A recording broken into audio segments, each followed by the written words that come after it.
Hello friend, welcome to my channel my online diary. তোমার সবাই কেমন আছো? আশা করছি খুব ভালো আছো। আমিও ভালো আছি। আজকে একটা নতুন ভিডিওতে তোমাদের সবাইকে অনেক অনেক ওয়েলকাম জানাই। আজকে ব্লগ বলবো না, আজকে অন্যরকম ভিডিও তোমাদের সাথে শেয়ার করতে চলেছি। আমাদের দুর্গাপূজার প্যান্ডেল কত দূর এগিয়ে গেছে সেটাই তোমাদেরকে আজকে দেখাবো।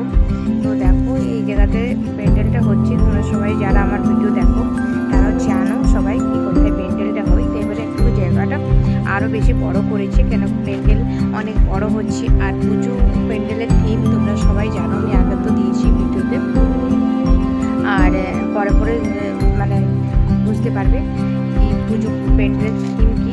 তো দেখো, এবারে আরেকটা জিনিস বলি, অনেক বড় মেলা, অনেক অনেক বছর ধরে মেলাটা লাগছে। কিন্তু যারা ভিডিও দেখো আমার, তারা তো দেখেছো কত বড় মেলা লাগে, কিন্তু এবছর আরও বেশি বড় করে মেলাটা লাগছে। কিন্তু জায়গাটা অনেক বড় করেছে, তোমাদের আগেতেই বললাম।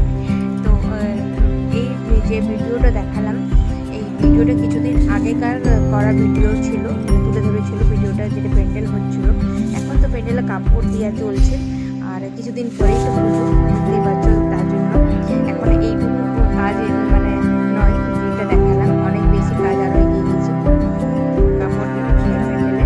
আর এগুলো থার্মাকলের কাজ চলছে, সেগুলো তোমাদের সাথে একটু পারলো শেয়ার করলাম। তো থার্মাকলের এখানে কাজ হচ্ছে, ধরনের কাজ হচ্ছে, অনেক ধরনের। আর অনেকগুলো ঠাকুর, নানা রকমের ঠাকুর এখানে করা হচ্ছে। তো এই থার্মাকলের কাজগুলো কি নিখুঁতভাবে করছে, এত ভালো লাগছে, জানলাগুলো রিয়েল একদম।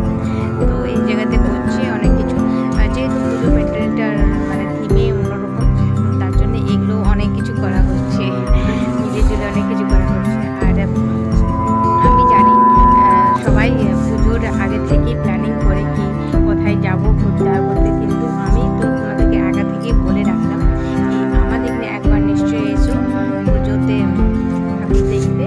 তো আশা করছি তোমাদের ভালো লাগবে এসে পরে দেখে পরে, কেন এত বড় পুজো প্যান্ডেল হচ্ছে, এত বড় মেলা কোথাও তোমরা আমাদের মানে কলোনিতে যেটা হয়, ফার্স্ট হয় একদম, প্রত্যেক বছরই ফার্স্ট হয় এখানে। তোমরা এসো দেখে যাও, আশা করছি তোমাদের খুব ভালো লাগবে। তো এই যে থার্মাকলের কাজগুলো হচ্ছে, এগুলো অনেক ঠাকুরের প্রতিমা আছে, দেখতেই পাচ্ছ। দেখো, অনেক রকমের ঠাকুর আছে। তো তোমরা এগুলো দেখতে থাকো, আর তোমরা কমেন্টসে বলবে কি সব থেকে কোন ঠাকুরটা ভালো লাগছে। আমি তো বলবোই যে আমার কোনটা ভালো লেগেছে, কিন্তু তোমরা একদম চোখ চড়ায়ও না ভিডিও থেকে, মানে একদম দেখতেই থাকো কোনটা ভালো হয়েছে। আর তোমাদের কার কার দুর্গাপূজার শপিং স্টার্ট হয়ে গিয়েছে তোমরা কমেন্টসে নিশ্চয়ই জানাও। আর আমার মতো কারা কারা মানে বিশ্বকর্মা পূজার পরে শপিং করে, তো সেটাও তোমরা বলবে। আর আমরা তো প্রত্যেকবারেই বিশ্বকর্মা পূজার পরে শপিংটা করি। দেখো, এগুলো হলো সব ঠাকুরের অস্ত্রগুলো। এইটা কৃষ্ণটা কি সুন্দর হয়েছে না? আর এবারে বলবো আমি তোমাদেরকে সব থেকে বেশি কোন ঠাকুরটা ভালো লাগছে, মানে থার্মাকলের কোন কাজটা বেশি ভালো লাগছে। এগুলো হলো সব অস্ত্র, এগুলো দেখে তোমরা বুঝতে পারছো। আর দেখো, এই যে গণপতি বাপ্পা, এইটা সব থেকে বেশি ভালো হয়েছে, গণপতি বাপ্পাটা। আমার তো ওইটাই ভালো লাগলো, তোমাদের কোনটা ভালো লাগলো বলবে। আর দেখো, এই যে জগন্নাথের ঠাকুরগুলো, এগুলো যে সময় মানে সাজানো হবে, যেরকম যেরকম মানে প্যান্ডেলের থিম আছে, সাজানো তোমরা দেখে বুঝতেই পারবে না কি এগুলো রিয়েল না, এগুলো মাটির কাজ না, এগুলো থার্মাকলের কাজ। এত নিখুঁতভাবে কাজগুলো হয়েছে। তো আমি আশা করছি তোমাদের আমার এই মিনি ব্লগটা তোমাদের ভালো লেগেছে। আর ভালো লেগে থাকলে প্লিজ লাইক, কমেন্ট, শেয়ার, আর চ্যানেলটা সাবস্ক্রাইব করতে ভুলো না। আর প্লিজ একটু সাপোর্ট করো, তোমরা ভিডিওগুলো দেখো। আর লাইক করতে হয়তো ভুলে যাও, কিংবা লাইক করো না, আমি তো বলবো প্লিজ লাইক করো ভিডিওটা।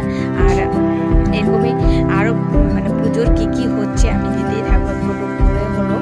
আর তোমরা তো জানো আমার একটু ভিডিও আপলোড করতে একটু দেরি হয়, কী কারণে দেরি হয় সেটাও তোমরা জানো। তো আজকের জন্য একটু